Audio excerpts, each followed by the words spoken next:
We begin the current daf, Masechta Shabbos Daf Memhei. Begin 12 lines down from the top of the Amud. We will continue the discussion with the previous daf. Our shiur is co-sponsored by Kalzich and Yecheskel, Torah Anytime, Daf Chaim. Appreciate everybody joining us on Zoom. Some of the things we're going to speak about in today's daf is essentially a continuation of the machlekes of Rabbi Yehuda and Rabbi Shimon regarding the laws of muktzah. Where Rabbi Yehuda is more expansive, he's more stringent laws of muktzah. Rabbi Shimon is more lenient, so to speak. Rabbi Yehuda what's called islay muktzah. Shimon is what he's called lesly muktzah, like as if he doesn't hold of the extensive law of muktzah. And then we're going to have a discussion regarding what's the opinion of Rabbi Yechanan. Does he rule halacha like Rabbi Yehuda? Does he rule like Rabbi Shimon? Possibly a combination of the two of them. We're going to parenthetically discuss regarding shimish b'mechuber. It's us to put or remove things on a tree, as we discussed on the top of the summit from the previous stuff. Regarding the laws of sukkah and noy sukkah, what's called huktzah l'mitzvasa. You could have something called muktzah simply because it's part and parcel of the mitzvah, and you're not allowed to deconstruct a mitzvah item, and therefore that makes a muktzah. Additionally, another important concept that's going to be introduced in this stuff is what's called d'chiyah b'yadayim.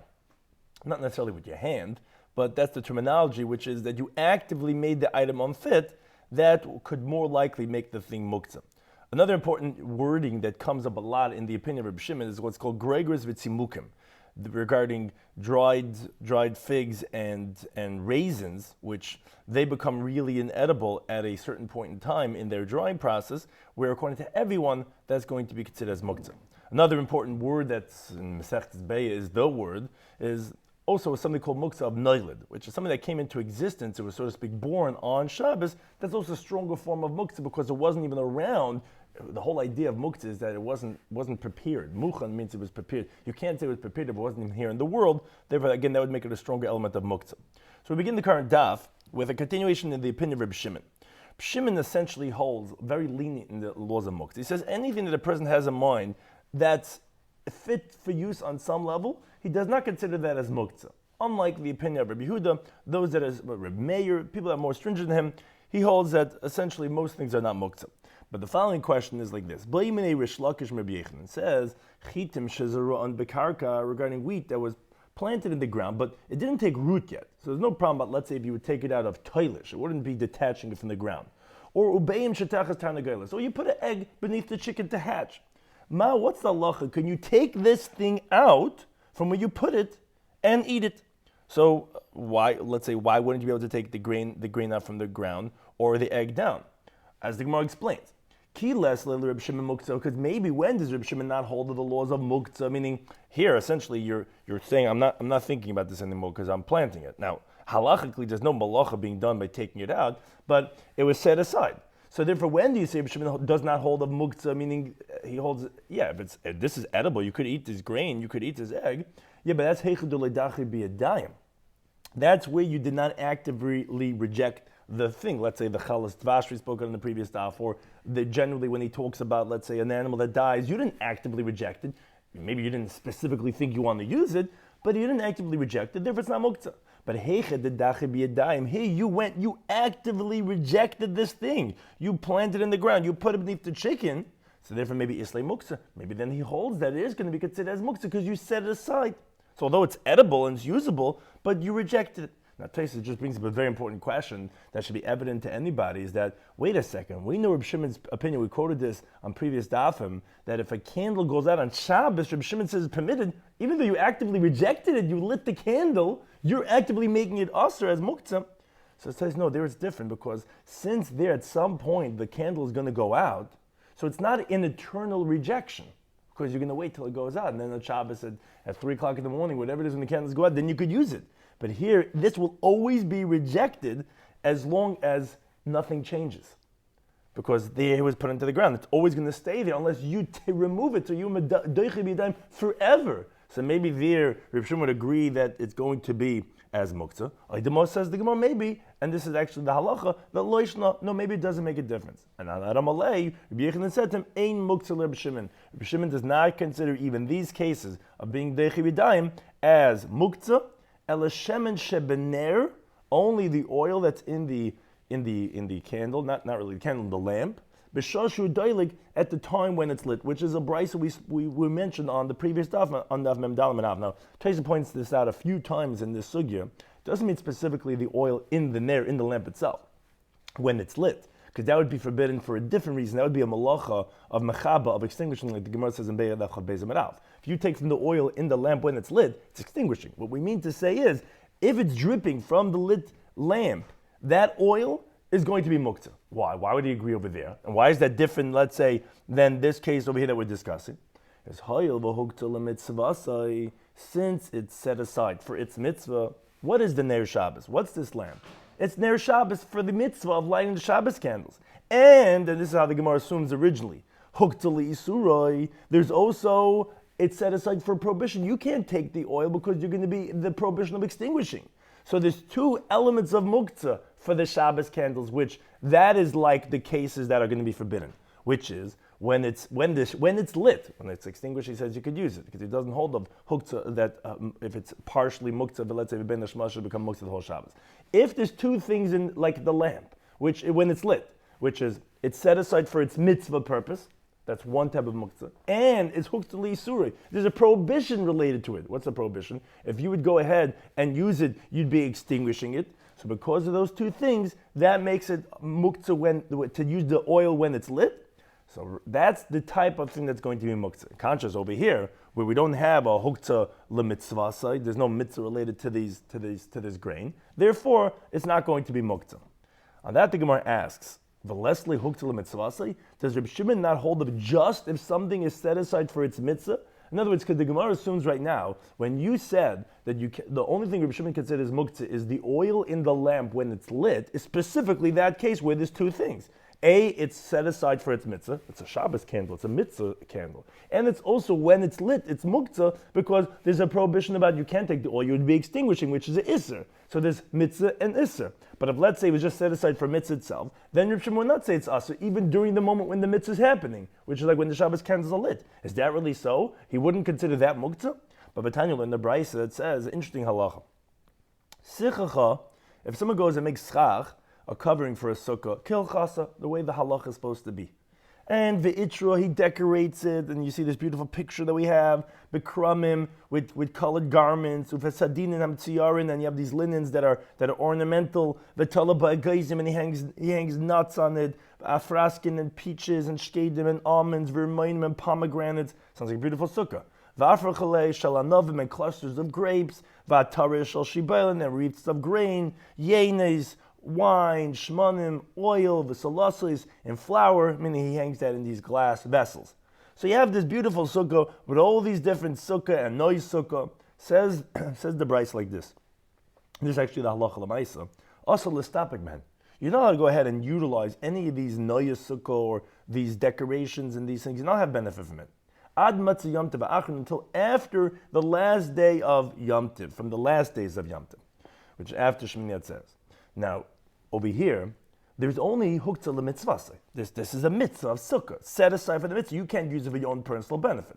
There's no huktzah l'isura over here. There's no prohibition over here. And if you're going to say, wait a second, of course there's an isra over here. You can't take from the things because that would be stira. It would be demolishing an oyhel. No. Chayler shal mayid, you're allowed to do stira. So that would be like the case of a candle that went out, which we know Rabbi Shimon says that that's permitted, meaning when a candle goes out, so there's no more isra related to it.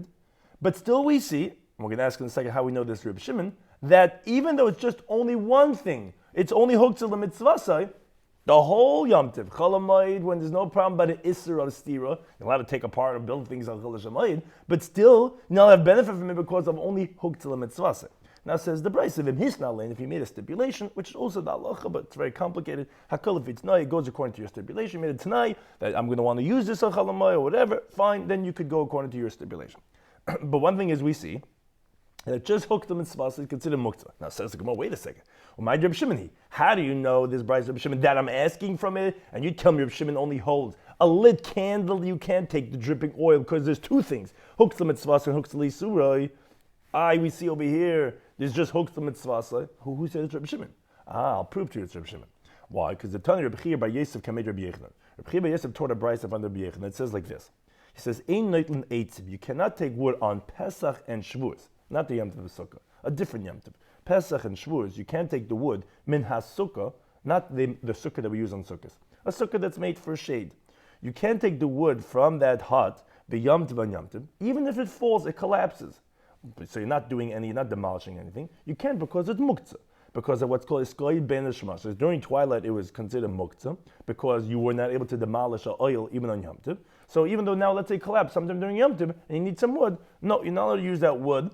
Element asamachla, only the wood that's near the sukkah. Meaning, let's say, if you took a bundle of wood and you put it near the wall of the sukkah, so there's no isser of muktzah because you had your intention that you wanted to use this wood from the day before, but and you're not demolishing any oil. So the wood that's attached, if you have, let's say, they would support maybe the wall, or you have a bundle of wood here on the side, so that's not any steerous oil, that's no problem.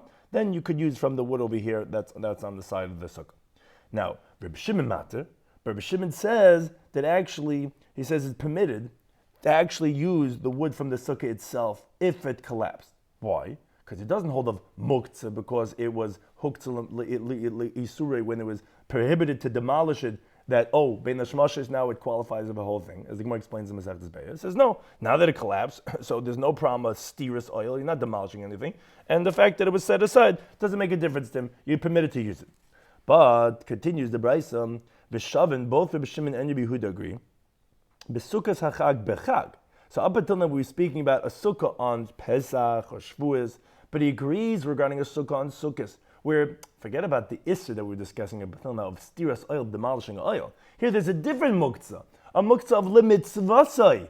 It's set aside for a mitzvah purpose, which the mitzvah of Sukkah is all 7 days. Rabbi Shimon would agree, shehi asura, that then the wood would be forbidden, even if it fell apart. So obviously you see, as long as there's during the timing of a mitzvah, which is all 7 days of Sukkot, the halacha of muktzah of limitzvasi applies, even though there's no isser of steer of demolishing because it fell apart, and Rabbi Shimon doesn't even hold of that. When it fell apart, there's no isser over here. So still you see that Rabbi Shimon would agree that it's going to be forbidden. Now, if he made a stipulation, again, hakolafi to know, everything goes according to stipulation. Now, Rashi just points out an important question. So why didn't we just ask the question straight from this brayso of Bechir Bar Yosef, which is explicitly Reb Shimon? You could have asked from this straight. Why have to bring in first one brayso and then say, how do I know that's Reb Shimon? From a different brayso, which says explicitly Reb Shimon is concerned for huktzah mitzvasa even without lisurah. So it says Rashi, an important concept that no, we'd rather ask from a brayso of Reb Chia and Reb Yishia, which the Gemara says in general, any brayso that wasn't taught in Yeshiva Reb Chia and Reb Yishia is not necessarily a definitive conclusive brayso that we could ask them. It's not necessarily halacha files like that, but that of Reb Chia, we know that, and therefore we were saying that we wanted to ask from the previous brayso, which was from that braysos. So therefore, that's what we're asking the original question. In contrast to Reb Chia by Yosef, his brayso he was teaching, not necessarily is definitive, but we see that it makes sense as Reb Shimon. So we're back to the question. Reb Shimon holds even just huktzah mitzvasai. So why are you saying it's only exactly like the candle, the lamp when it's lit? You can't use the oil because there's two things. Huktzah mitzvas, huktzah lisurah. We see from this halacha of sukkah that even though there's no halacha of iser, it's just huktzah mitzvasai. Still, you wouldn't be able to go ahead and use it.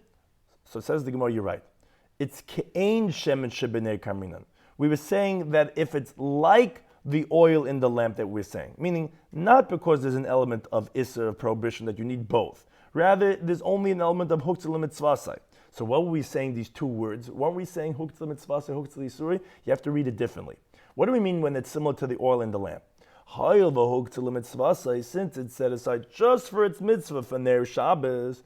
What do we mean when we say huktzah isuri? It means to say, and this is how Rashi translates what the Gemara is coming to say, is evident in the next line of the Gemara.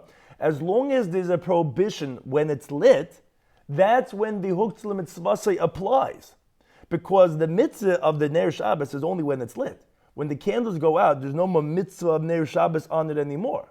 Now, Reb Shimon doesn't hold of migudis katzor ben hashmash is katzor l'kol yom. It's only a problem when the candles are lit. But when it goes out, then he says it's permitted. That's why we're saying it's only like the candle as long as it's lit. Then the oil is prohibited. Now, in contrast, the sukkah on Sukkos, the mitzvah is all 7 days. So therefore, it's muktzah for mitzvah all 7 days. So yeah, there he agrees. Here he says by the noy sukkah and the sukkah, you can't use it for the whole Yom Tov sukkahs. Why? Because yes, he holds just huktzah mitzvah. And when is the zman of the mitzvah sukkah? It's all 7 days. In contrast, the oil in the ner, yeah, he says when it drips out, when it's lit, it's going to be muktzah only because of huktzah mitzvah. But when he says hukta l'isur, he just means to say, how long does the mitzvah last? As long as there's the isur of extinguishing it. That's not that you need to also have hukta l'isur. Saying as long as there is the isur of extinguishing it, that's the zman, that's the mitzvah. You only call it a mitzvah of Ner Shabbos that you can't use it when it's lit. But after it's extinguished, the mitzvah is done.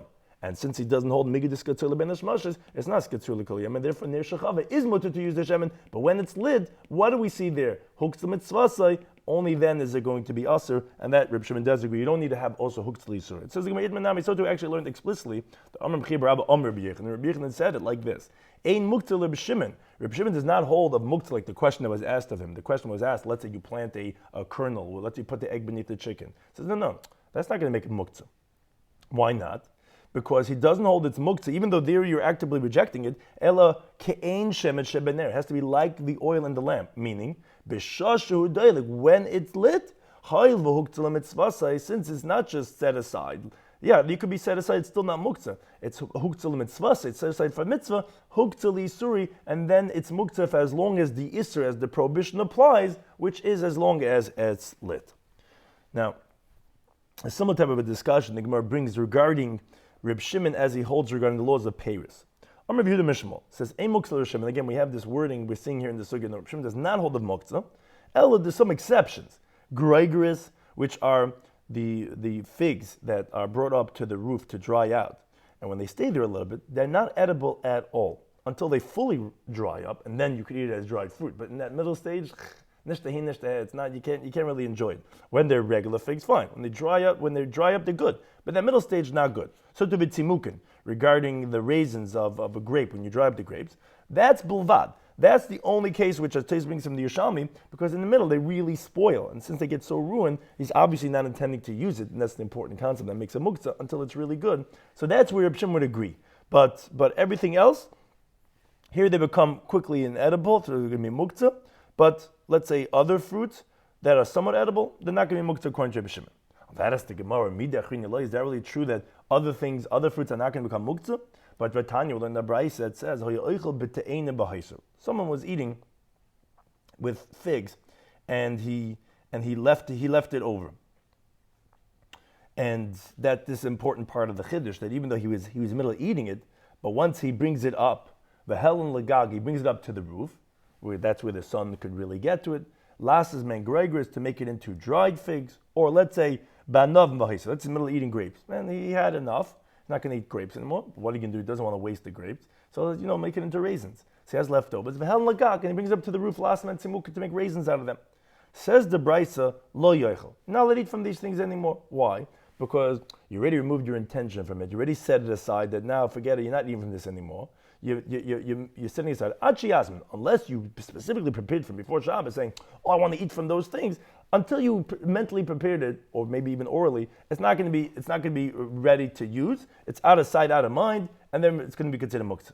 And this is an important point. Okay, that we know from Gergus Vitzmukin. But says the Brayza further, so you say, by fraskin, by peaches, by chavushin, and quinces, ubashar kol mini pears, regarding all types of fruits, which there, even though it is fit the whole time, even when it stays there, when it's in its drying process, it doesn't get so ruined.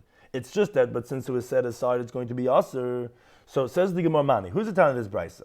If you think it's Rabbi Yehuda, then why would he pick this case of where you actively rejected it, that you put it onto the roof and you're like, okay, forget it, let's go dry it? Because if even in a situation where you didn't actively reject something, Islay Mukta, Rabbi Yehuda is a very extensive halach of Mukta. He holds even if let's say someone was just in the storehouse, where you keep things, in the garage, whatever it is you keep things. He holds that it has to be prepared. If not, it's considered muktzah. You didn't actively reject it. And still he holds muktzah. So we actively reject it, we put on the roof. Like, again, why would I need a brisa review to tell me a halacha that's going to be considered muktzah when you put on the roof? Forget about the roof. You keep it in your storage bin, it's considered muktzah according to Rabbi Yehuda. Elalav, and this is the point of the question. Obviously it's Rabbi Shimon and you see it's not only figs and grapes, you see even other fruits when you put onto the roof, it does become muktzah. That rejects what we said that only Greg is v'tzimukim. So no, La'ilam Rabbi Yehuda. Truthfully, it's going like Rabbi Yehuda. Yeah, it was necessary for us to say that even according to Rabbi Yehuda it's going to be muktzah because we were saying the guy was immediately eating it. So you would have thought to say, even the ka'achal v'azal, the guy was eating these grapes, eating these figs. And therefore I would think that even if you put it onto the roof, you don't have to prepare it because you were eating from it already. That's what we have to say. No, keep the helen lagag. Once you put it onto the roof, you already moved your thought process from it. You're already not thinking about it. It's already considered muktzah according to Rabbi Yehuda, and therefore, yes, not difficult Rabbi Shimon. Rabbi Shimon does not hold these are muktzah. Only these are figs and the grapes, and this was a chiddush for the opinion of Rabbi Yehuda. Now, interestingly, we're going to continue with the opinion of Rabbi Shimon, but we're switching the gears. We'll see now. The Gemara is going to qualify. There's two important concepts regarding, as we see by Gregus v'tzimukim, that make something muktzah according to Rabbi Shimon. Up until now, we had asked a question regarding if you rejected something actively, it's not muktzah because it's still fit. Now we're going to say what's when something is not fit, but you didn't actively reject it. And that's what the Gemara is ultimately going to say. No, it's also not muktzah according to Rabbi Shimon, because you need to have two elements that we're going to discuss. What's the question? The son of Rabbi Shimon, he asked from his father Rabbi the following question. As we continue to base. It says patzili tamara. What are patzili tamara? These are dates that are plucked before they ripen, because they're unripe dates. And what they do is they put them into baskets made out of the palm fronds, the lulavim, and they ripen by themselves. Li Shimon, according to Rabbi Shimon, what's the halacha? Can you eat from them before they ripen? What's the question? Would we say Rabbi Shimon agrees in this case that they're considered muktzah, like Gregus v'tzimukim, because they're unripe and they're inedible? So therefore, maybe Rabbi Shimon would agree that it's just like the Gregus v'tzimukim. It's inedible. You can't really eat them. And therefore, it's the same thing like the dried figs. Until it fully ripens, until it fully dries, it's inedible. So you're not going to eat it. So on that Amalei, his father said to him, Ein muktzah Rabbi Shimon. No, Rabbi Shimon does not hold that it's considered muktzah. El Gregus v'tzimukim bilvad. Only, and this is the main point, this is brought in halacha. Only the dried figs and the dried raisins. Why? Because there's two things. You have to have one, that it was actively rejected, and two, that it's inedible, that it's not fit. Here, by the unripe dates, it's loy chazu, but it wasn't deicha b'yadayim. The previous case we had on Amid Aleph was deicha b'yadayim, but wasn't loy chazu. To have the halacha of muktzah according to Rabbi Shimon, you need to have two criterion. One is to actively reject it, you put it onto the roof to dry, and that it's not edible. But if it's something in the middle, if it has one of the two, then it's not going to be muktzah according to Rabbi Shimon. Therefore, here the batzila although they're not fit, but there still wasn't dacha b'yadayim. So fine, that answers the question that the son asked his father. But now, parenthetically, the Gemara has the following question.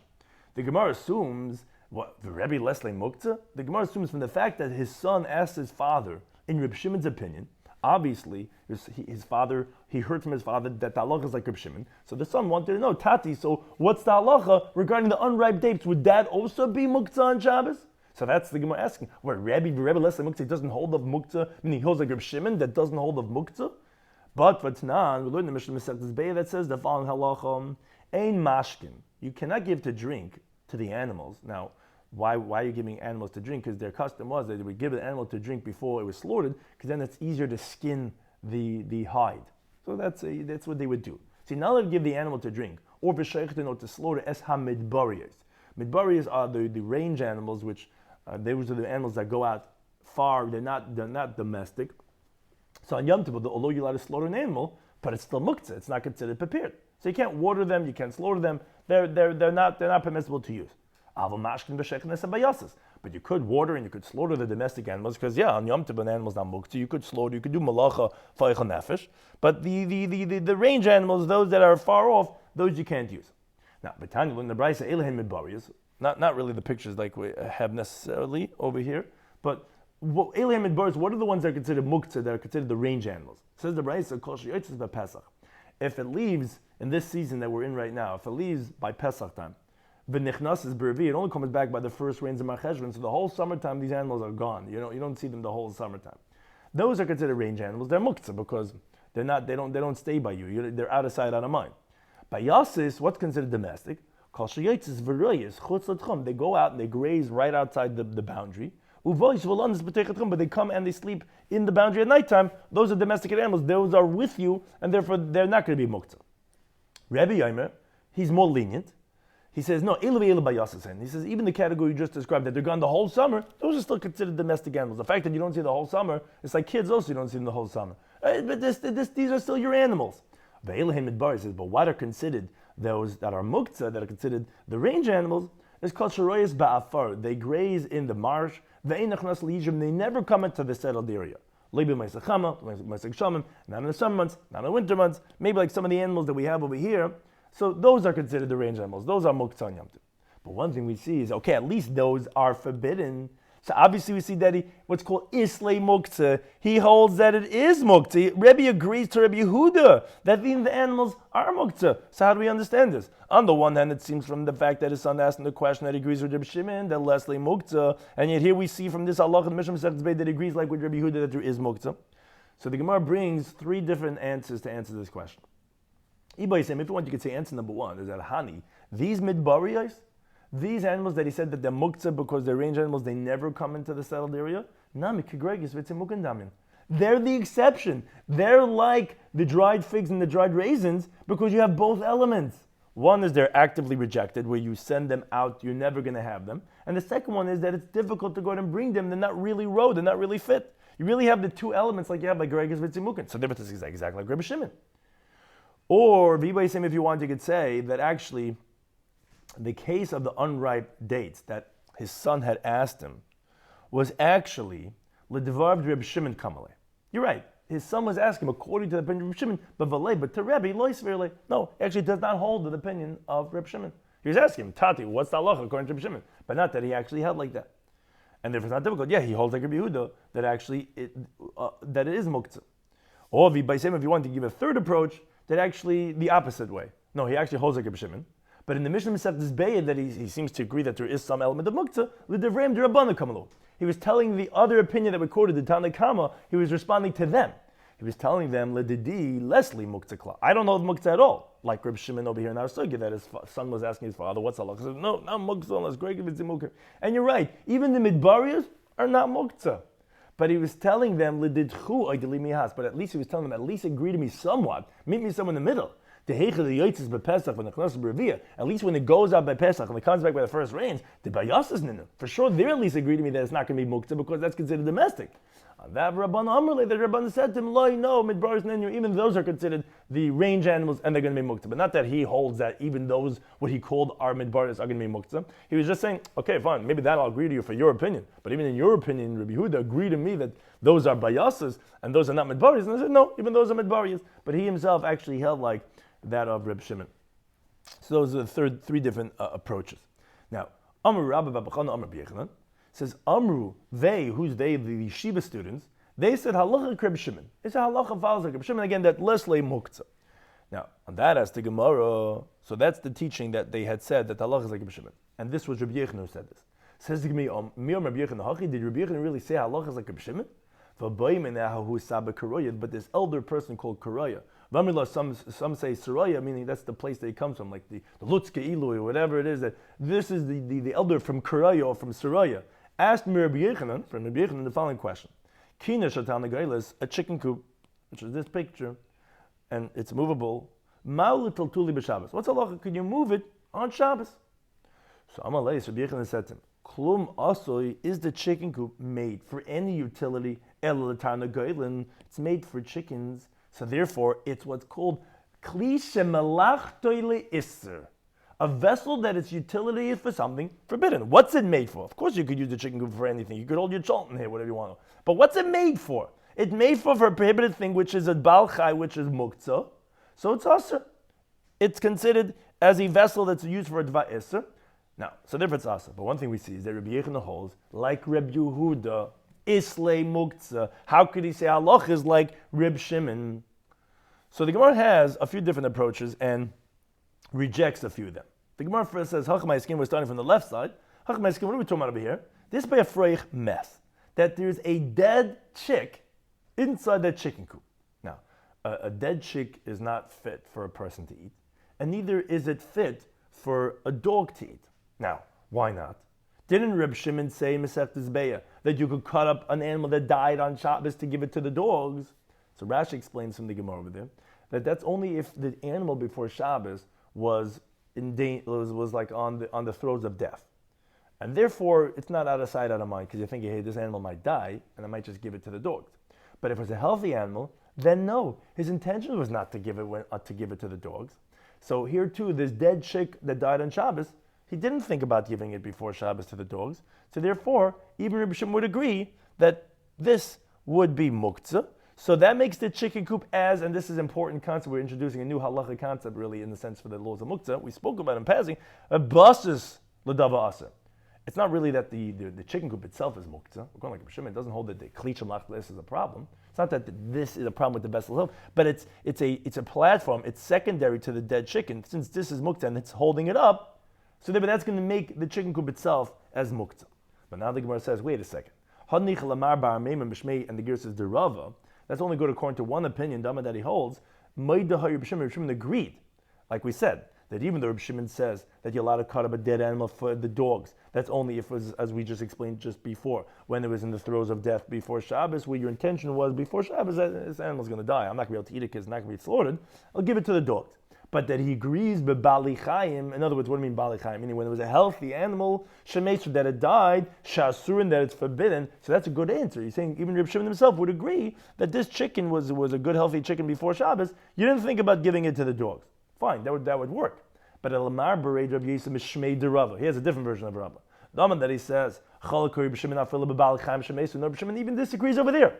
If it was a healthy animal, healthy chick before Shabbos, Shei Mutar, and he does not agree. That's it. It's fit for dogs, so give it to the dogs. He doesn't hold that it's considered a problem about muktzah. So Michael, what are you going to say? It's fit for the dogs. So that's not going to be a good answer. If you hold like Reb Shimon, why would Rabbi Yochanan say, according to that interpretation, that the chicken coop is going to be usher? Why is it usher? Who cares as a dead chick? Dead chick itself is not muktzah. So that's not going to make the chicken coop as a basis l'dava usher. So the Gemara says a different approach. What are we talking about? The isbei beya. You're right, not a dead chick. There's an egg that was born today. Reb Shimon agrees by Noilid. It wasn't around even before Shabbos. How could you say it was mentally prepared? How could you say your intention was to have it? It wasn't even here in the world. It was just born today on Shabbos. Reb Shimon would agree that's going to be muktzah. That the Gemara rejects that too. V'amar Rav Nachman says, Man de islay muktzah, whoever holds of the halachic broad spectrum of muktzah, islay noil. He holds that it's a problem of something born on Shabbos. The leslay muktzah, if it doesn't hold the muktzah like Reb Shimon, leslay noil. It doesn't hold that noil is either muktzah at all. Because it wasn't actively rejected, so yeah, it wasn't here. But fine, he doesn't subscribe to that interpretation that that's a problem. So the Gemara has the final interpretation is the isbei beyes efrayach. We're talking about an egg that in the egg there's a chick. It's that type of egg. Now, a person can't eat it. Additionally, the dog can't eat it because, as Rashi says, because there's a shell. The dog's not going to eat it with the shell. So therefore it's not fit for human consumption, not fit for animal consumption. So Tosfos brings from the Ri that Reb Shimon would say it's usher over here, because since there's a chick, it's like Gregor's Vitzimukin. It's like that of dried figs and dried raisins. Doesn't say exactly why that is, but that's like something that's totally muktzah, even according to Reb Shimon. Now, so what was the question of Sabah Karuya then? What was his question? Isn't it clear that it's like Gregor's Vitzimukin? So what are you asking from Rabbi Yochanan if it's muktzah or not? His question was an interesting question. Are you allowed to move the chicken coop? Is it considered as a buses? Meaning, can you shake off the egg from the chicken coop? What's the question? Do you consider the egg like it was placed over there, or like it was forgotten over there? And that's what Rabbi Yochanan says, that klum asa elatana goylin, isn't a chicken coop made for chickens? Meaning, it's not like it was forgotten. It's like it was placed over there. And that's very important for the laws of muktzah. It comes up all the time. Is this a buses? I don't know if I put this over here specifically in my money drawer. Yeah, but what's the drawer made for? You can't tell me it's like forgotten. It's made for that. The chicken coop is made for it. So although you didn't know there's an egg over there, I don't know. If I didn't know, it doesn't make a muktzah. I didn't put this on my bed. My kid put this over here. It's not muktzah. You're right. But if that's what it's made for, even though you, quote, didn't intend to, you intended to. It's something that's made for that. It's going to be a basel dava aser. That's what was the question. That was, according to Tosfos, that was the answer Rabbi Yochanan was giving. It's made for Tanagon. Don't tell me you didn't know there was this chick with the egg inside, so it shouldn't be a basel dava aser. No, it's going to be, because what do you think a chicken coop is made for? What do you think is there? Are these eggs with the chicks? And therefore it's like manich, as like you place it over there, not like it was forgotten over there, and therefore it's going to be muktzah. It's like Gregor's Vitzimukin. Now that's one version. Now, Kiyasar of Yitzchak Rabbi Yosef Rabbi Yochanan, when he came, he said a different version, what Rabbi Yochanan said. He said, halacha kereb Yehuda.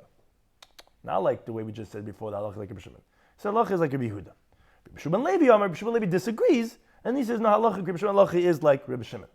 So Amar Yisrael says, interestingly, he says, now I understand the first version we said, that they said in the name of Rabbi Yechanan, Amru halacha Reb Shimon. He didn't say halacha Reb Shimon. He said, Amru, that they said. Who's they? The Bnei HaYeshiva. Valei lo yisvirle. Rabbi Yechanan does not hold like Reb Shimon. That's exactly actually what Rabbi Yitzchak said. Rabbi Yitzchak was saying that Rabbi Yechanan said that they said halacha like Reb Shimon. But it's like we just brought this next version, that it's actually from Rabbi Yitzchak that no, he holds like Rabbi Yehuda. He was just saying when they say like Rabbi Shimon. And again, therefore it's not difficulty, that whole halach of the chicken coop, of course it's going to be muktzah. He holds like Rabbi Yehuda, not like that of Rabbi Shimon. However, now the Gemara asks a different question. Only Abai Rabbi Yosef. Abai asked Rabbi Yosef, who just said this, oh, now I get it, that really he holds like Rabbi Yehuda, like we just had this teaching. He says, what? Don't you know Rabbi Yechanan and Rabbi Yehuda? In other words, before you heard the teaching of Rabbi Yitzchak, you didn't know Rabbi Yechanan holds like Rabbi Yehuda? What do you mean? We knew this, old news. Why? Because her Rabbi Abba Rasi was the following story. It was Rabbi Abba and Ravasi. Iklu bei Rabbi Abba de Mencheva. They went to the house of Rabbi Abba from Haifa. V'nafal menarta al glimid Rabasi. And there was a menorah, a candelabra, that fell on the cloak of Rabbi Asi. Remember that name, because that's important. And v'lei tiltla, he didn't move the menorah. Now, my time, why didn't he move the menorah? Lav mishum isn't because the Rabbi Asi, Talmid Rabbi Yechanan, he was a student of Rabbi Yechanan. Rabbi Yechanan and Rabbi Yehuda svirle. And must be that his Rabbi Yechanan held like Rabbi Yehuda, the Islay Mugtzah. So we know that Rabbi Yechanan holds like Rabbi Yehuda because his student didn't move the menorah that fell on the cloak. Obviously, because he holds like Rabbi Yehuda, that Islay Mugtzah. Rabbi Yosef said to Abaye, Menarta Kamad, you bring me a raya from the menorah, from the candelabra? No, Menarta Shani. The menorah is different. That even Rabbi Shimon would agree it's going to be muktzah. You can't prove from there that he was following his Rabbi Yechanan and that halach like Rabbi Yehuda. Even Rabbi Shimon would agree. Why? Why would it be muktzah? What Gregas v'tzimukin? Because the Amar Bacha Bar Chanin Amar Basi says Hayrish Lakish B'tzid. And he brings the following machlokes. Rish Lakish ruled in Sidon, which is the name of a place. Menorah hanitelis b'yadei achas. First, we're going to quote Rish Lakish, then we'll get to Rabbi Yechanan. Rish Lakish says a menorah hanitelis b'yadei achas. If you can move with one hand, you're not that wealthy yet. Mutal tatla. So that could be moved on Shabbos. Menorah that tells v'shtei yadav, but it's one of those big mega menorahs. You finally made it. Asal tatla. Then you're not allowed to move that. As Gemara is going to explain the reason shortly, is because it's not meant to be moved. Because the person makes a place for it. That Rebbe menorah, no one can move. That's staying where it is. It's called kaveil and mok. So that's what he differentiates between if you can move with one hand or two hands. But Rabbi Yechanan, he's the main one that we're bringing in over here, what Rabbi Yechanan would hold. He says, Anu ein lanu. We don't have any permissibility in the halachas of moving neiros. Ela ben ner, only an old, what's called a ner yashin, a used lamp. Reb Shimon, as we had quoted his opinion previously in this parak, that he says he doesn't hold it's a problem muktzah machmas miyas like Rabbi Yehuda. He says that's where we hold like Reb Shimon that it's permitted to move a lamp.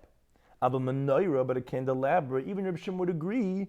Beinit l'biyadei achas, whether you can move it with one hand, beinit l'b'shtei yadav, whether you can move it with two hands. No, that asal tatla, you're not allowed to move it. So therefore, says Rabbi Yosef, if not for a teaching of Rabbi Yitzchak, we would not have known that Rabbi Yechanan holds like Rabbi Yehuda, because a menorah is different, because even Rabbi Shimon agrees that a menorah is muktzah.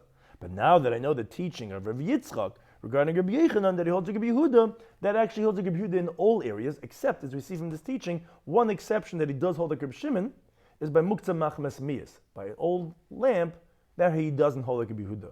Rabbi Yehuda holds a ner yashin is going to be aser. As we start off these first halach, this first mishnah muktzah, on that he holds like Rabbi Shimon, which Tais discusses. I wanted to just say like Rabbi Meir, which he actually holds that middle opinion. But that's where he holds like Rabbi Shimon. But everything else holds like Rabbi Yehuda. And I wouldn't have known that because from the story of the menorah, I would think that's because even Rabbi Shimon agrees by menorah. That it's going to be muktzah. Now, says the Gemara, time why is a menorah muktzah even according to Rabbi Shimon? Is Rabbi Yisrael, they will say, a person designates a place for it. Therefore, this is where you know it's going to stay. That means, say, you're not planning on moving it over Shabbos. It's going to remain there, and therefore, even Rabbi Shimon would agree, but the Gemara ultimately on the next daf rejects this reason, gives other reasons on the next daf, but that's what the Gemara is at right now. But again, one thing is, he would not have known from that story, therefore he needed the teaching of Rabbi Yitzchak. He said, now I know that Rabbi Yechanan holds that the halacha is like that of Rabbi Yehuda. Some of this we spoke about in today's daf, on Shabbos Daf Memhei, was regarding the opinion of Reb Shimon. Regarding wheat that was planted in the ground, ultimately, like you would say, maybe it is muktzah because you're actively rejecting it. Says the Gemara, no, Rabbi Shimon does not hold that it's muktzah. And this is important. We put in parentheses over here because that was only the word added on afterwards. Originally, the words are only the oil in the lamp when it's being lit. So the Gemara assumes, oh, that's the only type of a case? Now, what's exactly the case of the lamp when it's being lit? There's two elements. So the Gemara assumes, because it's hooked to the mitzvah, there's a mitzvah of Ner Shabbos, you can't use a mitzvah thing. And there's also the Isser, that of Kibui. There's two reasons why you can't move the Ner Shabbos. The Gemara says you can't say that, because we have by the halachas of Sukkah, where Reb Shimon agrees that even when there's only one element of the mitzvah, by Chayil HaMoyed, there's no problem about stira, so there's no Isser, and yet still he holds it's going to be muktzah the whole 7 days, 8 days of Sukkot. So, and even though it's only hooked to mitzvah. So the Gemara says, you're right. El rather ke'ein shemen shebener. What do you mean? Like the oil in the lamp, where it's hooked to the mitzvah. That's all you need for Reb Shimon to be muktzah. But when we say li'isur, you mean during the time of the isur of adlaka, because that's a qualification of how long it's a mitzvah. Once it goes out, we know Reb Shimon holds you could use the oil. That's the same thing as the sukkah, all 7 days. That's the mitzvah, all 7 days. And you're right, that's what holds it's going to be muktzah. But again, the question we had asked regarding the wheat that's planted, there's no mitzvah element, so therefore it's not going to hold it's muktzah. So therefore, that's going to be permitted. But yes, even if it has just one criterion of muktzah mitzvah, it's going to be muktzah. Additionally, the Gemara had said that ein muktzah Reb Shimon, which is a phrase we say a few times, there's no muktzah according to Reb Shimon, only dried figs, and when you're drying, not dried you could eat it. When you're drying the figs and the raisins. Now, the Gemara discusses regarding, we have a brayso that says that all peiros that you put onto the roof is muktzah. Says the Gemara, that is going according to Rabbi Yehuda. Rabbi Shimon holds no, other fruits are not going to be muktzah. It's only figs and grapes, which they get very, very spoiled as they're drying. But other fruits would not be muktzah. That brayso is according to Rabbi Yehuda. Rabbi Yehuda holds even if you don't actively reject it, it's going to be muktzah. Why do you have to say you put it under the roof? Yes, because it was talking about that oichel. He was in the middle of eating it. Even though you're in the middle of eating it, but still it's considered hesach hadas, out of sight, out of mind, you put on the roof, and therefore we have to say, according to Rabbi Yehuda, it's going to be muktzah. Then the son of Rebbe, that's important, that it's the son of Rebbe asking Rebbe, as we'll shortly explain, where he asked him regarding unripe dates according to Rebbe Shimon. So he says, no, it's not going to be muktzah, because although it has one of the two criterion as the previous case, it has to have two criterion. It has to be one that it's not fit. Okay, fine, unripe dates has that, but it doesn't have that you actively rejected it. Previous case we had you actively rejected, but it wasn't ein roy. It's only like Gregus with Zimukum, which has both of those. Now the Gemara asks, wait a second, that's what Rebbe said to his son? That sounds like that he holds like Reb Shimon.